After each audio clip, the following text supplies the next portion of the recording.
So I messed up, y'all. Ooh, not more than they messed up. They done hit somebody or something. So I decided that I wanted to run a couple errands while we were this morning. Today's Saturday, and silly me, I'm like, okay, I'm gonna go out at around 12, but Denver naps around when he wants to take a nap 12:30 to 1. It is 1 freaking 17, and can you see him slumped in the back? I don't know if you can see it. Look at this. So I'm one of those moms that I hate interrupting his slumber, because he is the type of person that if you wake him up, he's just like me. If you wake him up from a nap, he's not really gonna fall back asleep, and he's gonna have like a tinge of an attitude. I don't really have attitudes. I don't have the energy for an attitude, but he will have one. So I'm kind of debating, do I just sit in the car and let him nap? It's 101 degrees outside. I mean, it's crazy to me. One of my friends here on YouTube and Instagram, I want to meet you in person so badly. Your spirit is so kind and loving, and just like, and we have kids around the same age, I want to say. Her son's definitely younger than Denver. Denver's a year and a half. I want to say her son is coming up on a year. Her name is Valencia. She actually, I think I've spoken about her before, but she is such a ray of sunshine. She is so kind. Her voice is one. I feel like you should be a doula with how your voice is, because it's so calming, and people that are in labor, women that are in labor, they need that type of energy. But what was I saying? Oh, I was watching her story Instagram, and she's like, oh my gosh, I'm so excited. Here in Alaska, it's finally reached fall weather, 59 degrees. I'm like, anyone, please. It is 101, and it does not look like it's breaking. The heat does not look like it's breaking anytime soon here. It is so hot that I'd rather stay inside while the sun is out. It's terrible. I don't really like to leave my house until later in the day. But I was thinking, and I asked Shayna, and we both don't know. There is a hurricane coming. And not here, it's coming to Florida. And I was like, hey Shay, I was like, do you know, does the hurricane that's happening in Florida, does that affect gas out here? And she said she didn't know. So I was like, well, I'm going to get gas just in case. I have a bigger car. Come on, you jerk. I have a bigger car and I can't chance it, and I was right above E. I am somebody that I don't like to ride on E.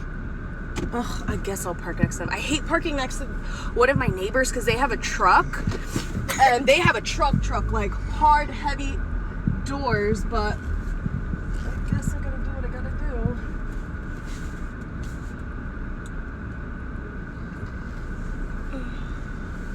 do. So I just went out and ran a quick errand, like I was saying. But yeah, so David and I went to Vons the other day.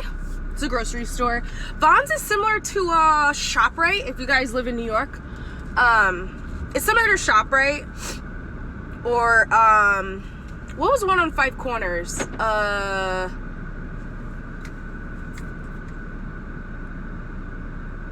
Price Chopper, similar to that. And they had pumpkin spice creamer. But I told myself the other day, I was kind of like gonna lay off the coffee, because I feel like I'm having a bit of adrenal fatigue, and I know caffeine is something that aids in that, I guess you can say, or helps the symptoms of that. So I kind of been laying off, but today I went and grabbed a green tea. Like I told you guys before, I am wanting to make Denver's costume. So actually, maybe I should get out. Maybe he'll lay down if I give him a bottle. I want to make the pattern. I want to make the pattern, and then hopefully maybe later today I can run back in the same direction of where I got the gas, because there's Joann's Fabrics, and I could just get the material and make his costume.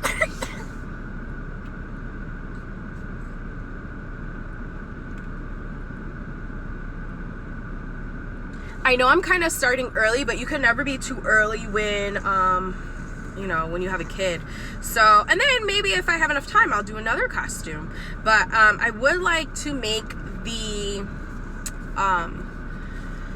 patterns for them. Maybe I should do that right now. I'm just not sure if he'll stay asleep.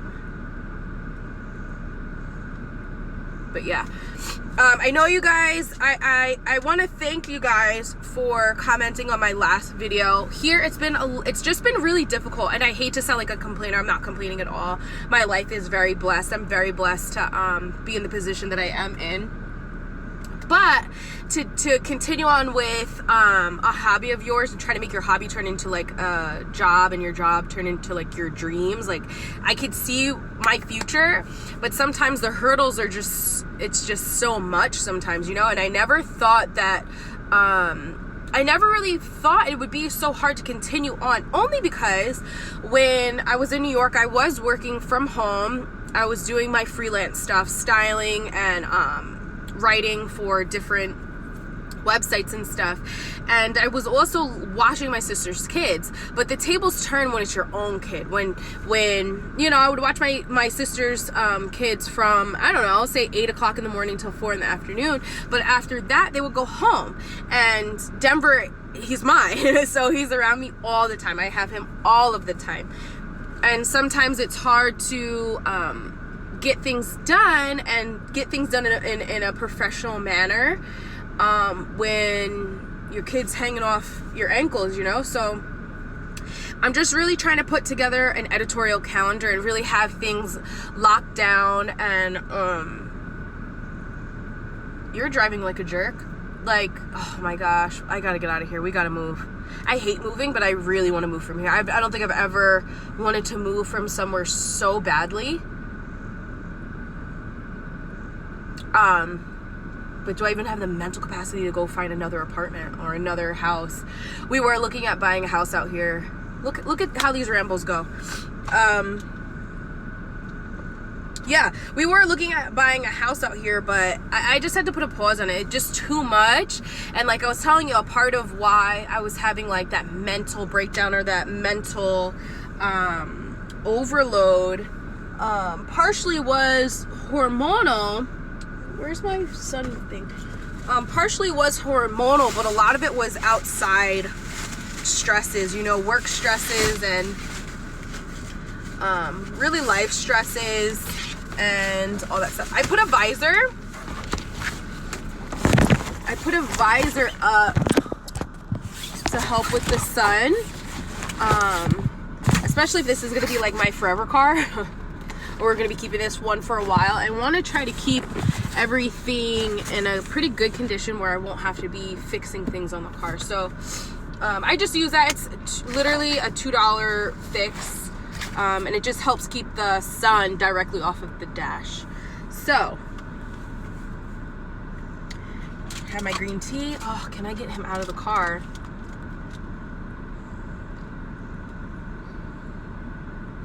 We'll see. All right.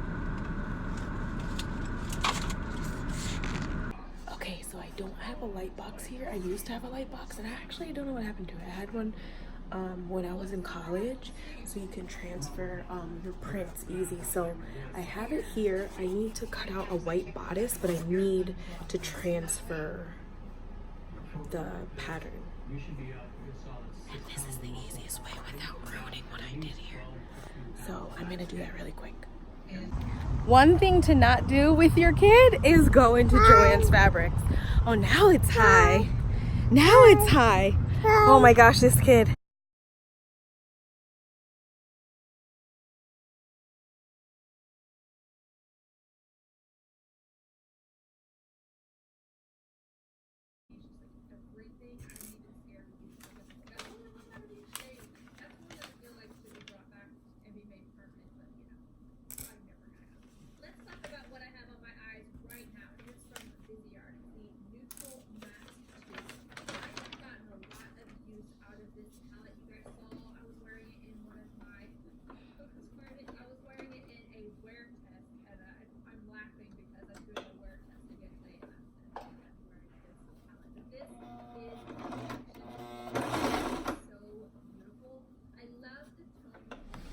Hey guys, so Denver just fell asleep, so I'm trying to do this again, trying to finish up some sewing and really start.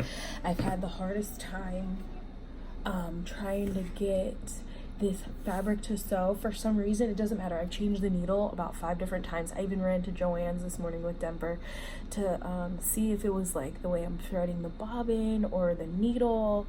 Like, I know how to sew. Like, it was very odd to me, but for some reason, this material, it's not liking, it's just not liking to sew into the machine.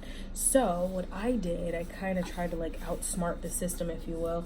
I have a whole thing of muslin here, and I really just cut little strips so that I can put it on either side of the fabric, and then I could sew that way, and it's pulling through the machine. It's weird because I was even testing on like my scrap pieces, and it was pulling through the machine, but the needle was just coming up empty.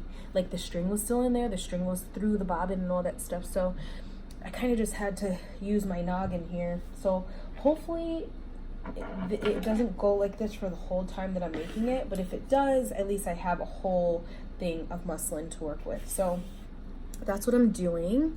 I have one leg sewn. I'm gonna sew the other leg and then sew the crotch together. And probably when he wakes up, I'll put these on him to see how much of the elastic. I already measured his waist, so I need about 20 inches of elastic, but I just want to see how the pants fit before I even put elastic in. And then also for the ankles, I need 6.5 inches of the elastic to do his ankle, so it can be an elastic ankle. Hopefully that will be comfortable for him. But this has definitely been quite hard for some reason. I'm pretty sure it's just this material, and that's fine. This reminds me of my swimwear class. I hated the swimwear class because of that. So that's pretty much what I have going on here. When I sew, obviously you want to sew, or not obviously, if you don't know, sorry, that was rude. If you don't know, when you do sew, you want to put right sides together, meaning right sides are the sides that the outside world will see. This is a good example. These are the wrong sides. This is the inside of the garment. The outsides is this. So right sides together when you sew it. So when you turn it inside out, your right sides of the fabric are on the outside. So I'm going to continue. I'm going to sew the other leg. I think it's coming out quite cute. I want to keep it rolling, but I don't know how much memory I have. I don't know. We'll see.